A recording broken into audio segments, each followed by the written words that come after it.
The letter arrived on a Tuesday, tucked mockingly between a coupon for 2-for-1 pizza and an electric bill that made my eyes water. It bore the official seal of the Harmony Creek HOA, an institution I'd come to regard with the same affection one reserves for root canals or surprise audits.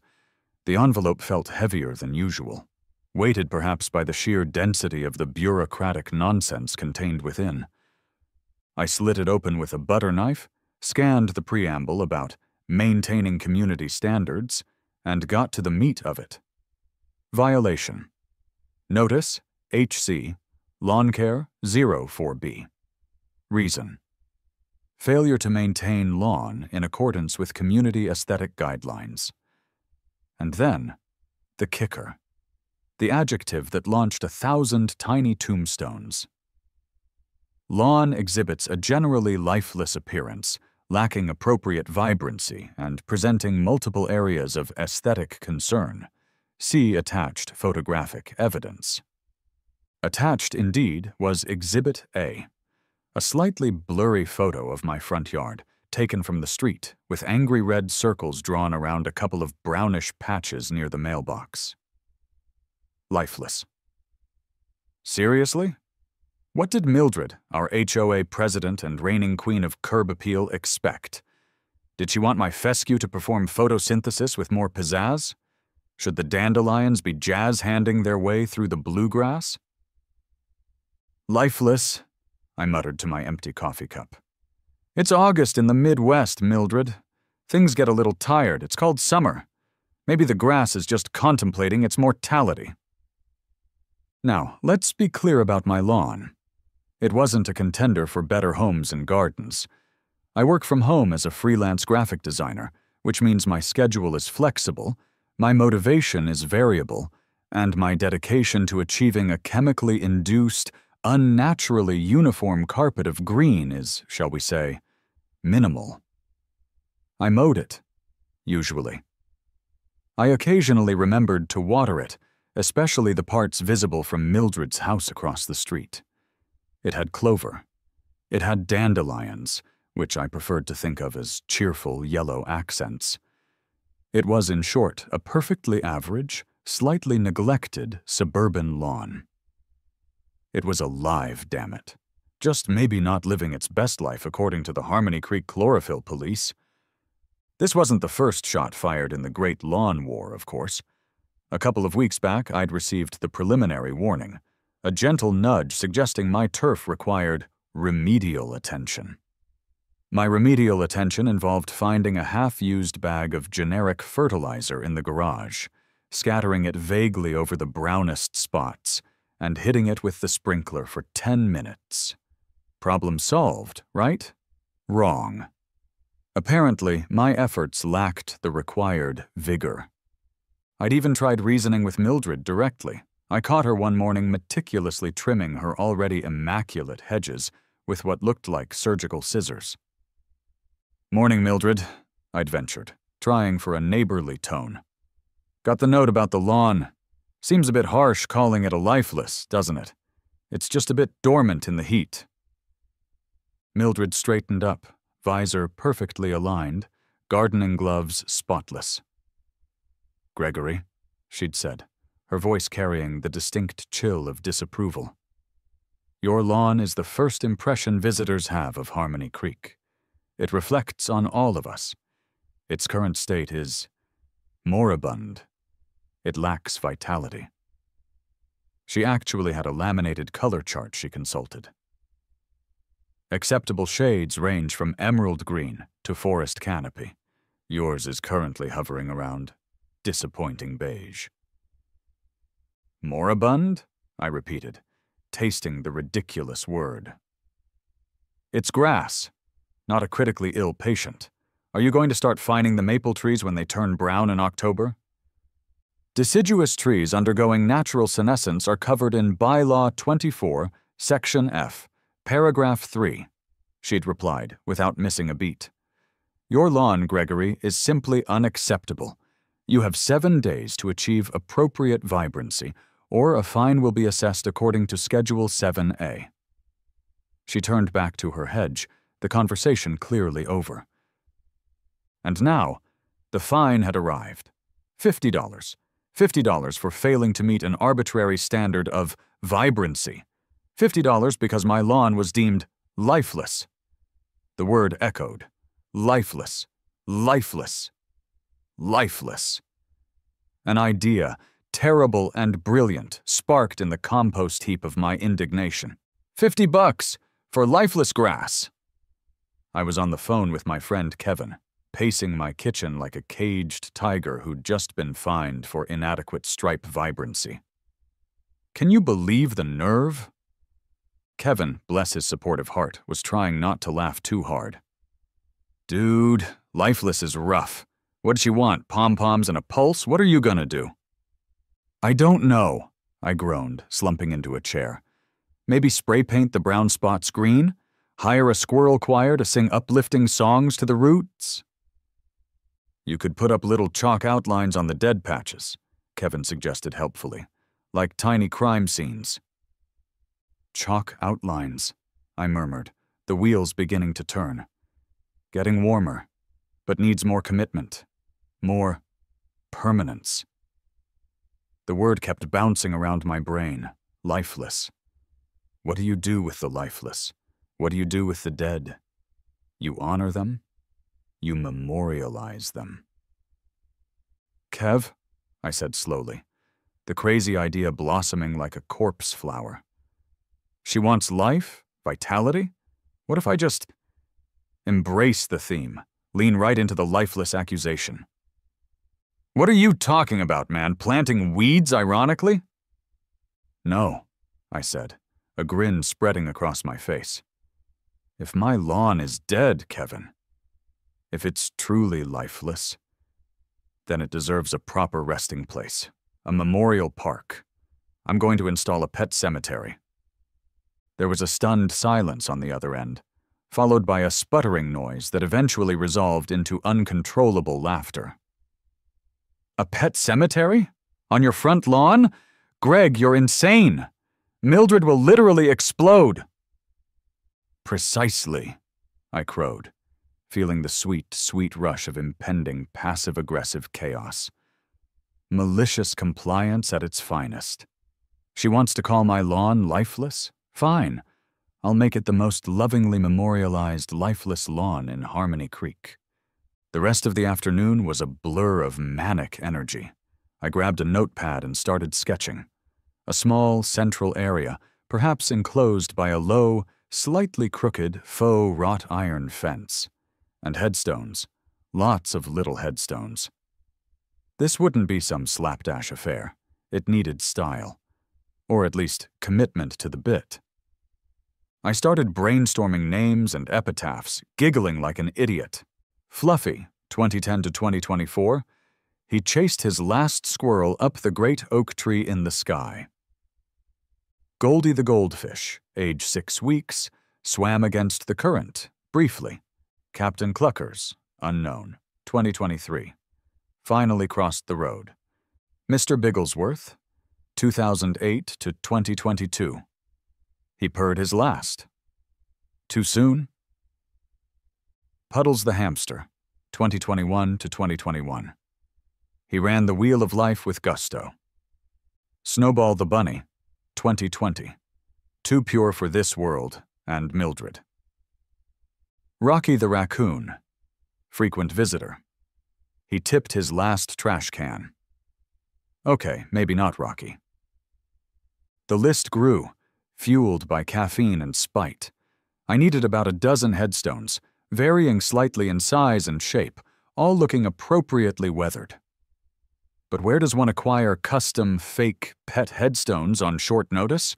My initial searches for custom small headstones led to actual monument makers quoting prices that would require me to take out a second mortgage. Too real, too expensive. Then I pivoted. Halloween props. Graveyard decorations. Bingo. That led me to Stan's Spooktacular Props and Effects, a local outfit whose website featured grinning foam skulls, animatronic ghouls, and something called the Swamp Monster Surprise Fogger. Stan sounded like my kind of guy. Stan turned out to be a lanky guy with a perpetually unimpressed expression, wearing a black t-shirt that said, "I break for cemeteries." His workshop, located in a nondescript warehouse park, smelled faintly of latex and fake cobwebs. I laid out my plan, showing him my sketches and list of epitaphs.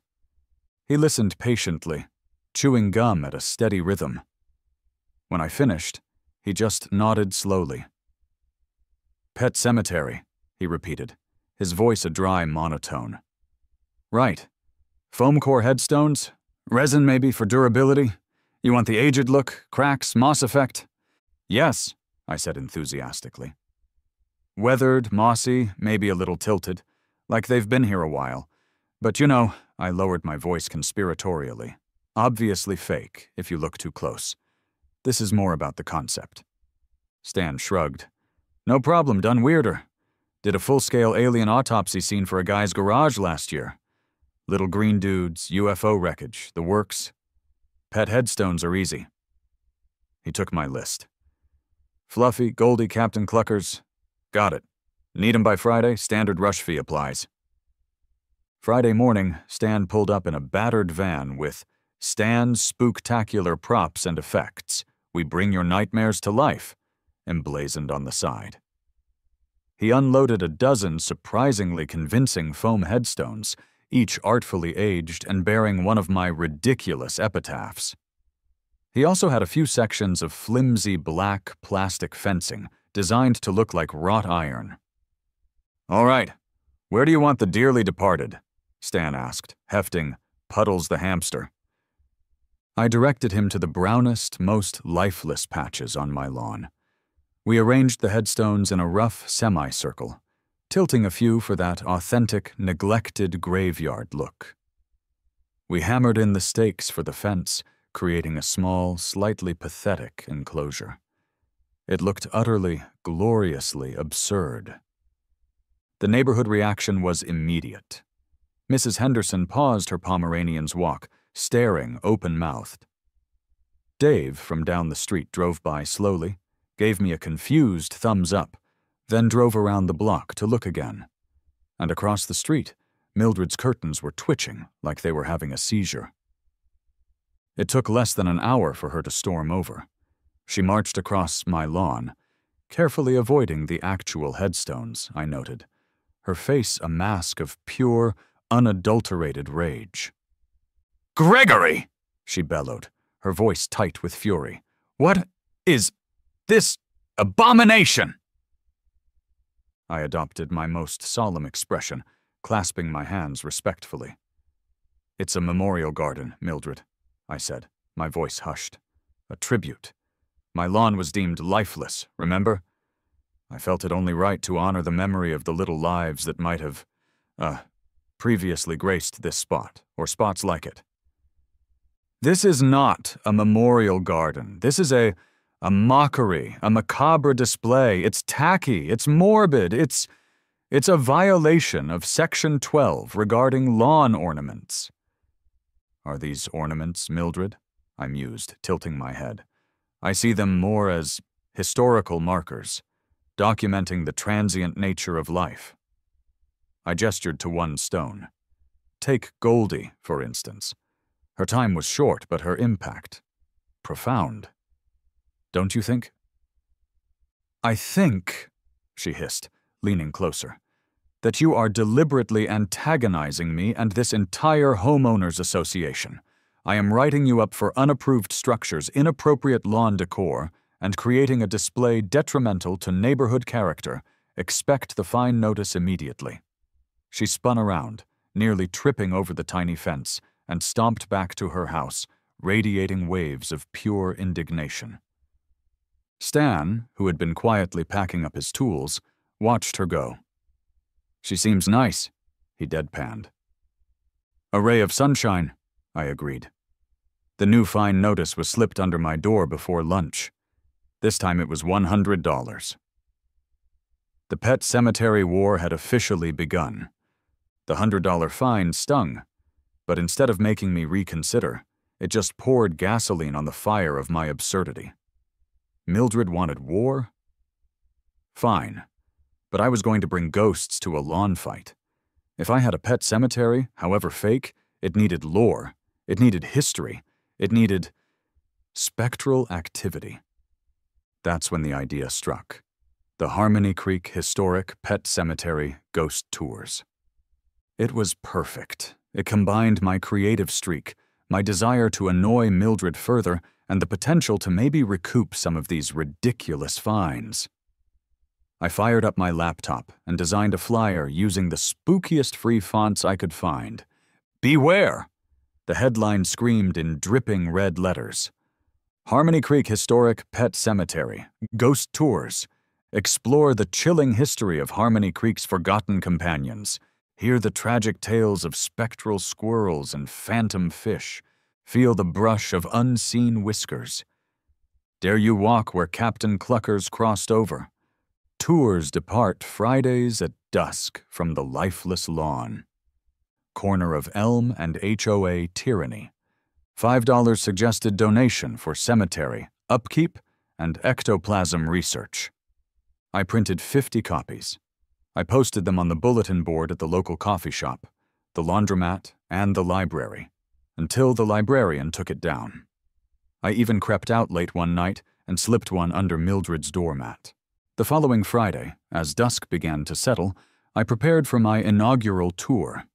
My costume consisted of a cheap black polyester cape I'd bought from Stan. It's our budget Dracula model, he'd informed me, and a powerful flashlight. My script was non-existent. I figured I'd improvise. My first and only customer was Kevin. He showed up trying valiantly and failing miserably to keep a straight face. "All right," I announced, holding the flashlight under my chin to create what I hoped was an eerie effect, but probably just made me look like I had a goiter. "Welcome, brave soul, to the Harmony Creek Historic Pet Cemetery Tour." "Dude, stop!" Kevin snickered. "My sides hurt already." "Shh," I hissed. "We must be respectful of the spirits." I led him solemnly towards the first headstone. Our first stop is the final resting place of Puddles the hamster. They say, on nights like this, you can still hear the faint squeak of his phantom wheel. I made a high-pitched squeaking noise. Kevin doubled over. We proceeded around the tiny enclosure. I told the harrowing tale of Goldie's spectral bubbles. I described the ghostly clucking sometimes heard near Captain Cluckers's grave. I may have even waved a white handkerchief tied to a stick, claiming it was a manifestation of Snowball's ethereal fluff. It was during my dramatic retelling of Fluffy's final, fatal squirrel chase, complete with my own sound effects of frantic barking and squirrel chatter, that the flashing blue and red lights arrived. Mildred, predictably, had called the cops. Officer Davis emerged from the cruiser, looking even more weary than usual. He surveyed the scene. Me in a cape. Kevin wiping tears of laughter from his eyes. The collection of foam headstones. The flashlight beam cutting through the twilight. "Mr. Miller," he sighed, the sound carrying the weight of 1,000 pointless suburban disputes. "What exactly is going on here?" "Officer Davis, welcome," I exclaimed, perhaps a bit too enthusiastically. "You've arrived just in time for the grand finale. We were about to attempt contact with the spirit of Mr. Bigglesworth." Davis pinched the bridge of his nose. "Right. Sir, we've had a noise complaint, and a complaint about, suspicious spectral activity." "Spectral activity?" I gasped. "Has someone seen something? Was it the phantom feline of Harmony Creek?" "It was Mrs. Kravitz," Davis said flatly. "She complained about eerie shrieking and cult-like chanting." "That was my hamster impression," I clarified. "And Kevin was just spiritually moved." Kevin promptly choked on another laugh. "Look," Davis said, his voice pleading. "Can you just keep the noise down? And maybe lose the cape after dark? It's creeping people out." But it's essential for the ambience, officer, I protested. He just gave me a long, tired stare, sighed again, and left. I expected that to be the end of my ghost tour venture. But something strange happened. The following Friday, 3 bored-looking teenagers showed up, drawn perhaps by the sheer weirdness of the flyer or the promise of annoying the establishment. The week after, a couple of local eccentrics who collected garden gnomes appeared. Then, a few people who openly admitted they just hated the HOA and wanted to support my cause showed up. My $5 donation jar started accumulating actual cash. People seemed genuinely amused by my terrible ghost stories and low-budget effects. The Harmony Creek Historic Pet Cemetery Ghost Tour, against all odds, was becoming a minor local phenomenon. With actual revenue coming in, if you could call a handful of crumpled dollar bills revenue, I decided to reinvest in the business, or rather, reinvest in annoying Mildred more effectively. I went back to Stan. "Stan," I announced, "Phase 2. "Let me guess," he said without looking up from the half-finished werewolf head he was working on. "Fog machine? You read my mind, and maybe some sound effects? Something spooky but subtle." "Got just the thing," he said, rummaging under a counter. He produced a small, portable fog machine and a speaker loaded with sound files. "Got ominous howling, chain rattling, creaking door, ghostly meow, unexplained whispers." Perfect! I bought the fog machine and the speaker.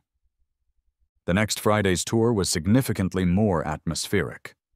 Wisps of fog clung eerily to the foam headstones and occasionally set off my neighbor's smoke detector. Subtle chain-rattling sounds emanated from behind the bushes. The teenagers seemed vaguely impressed. Kevin declared it almost legitimately spooky.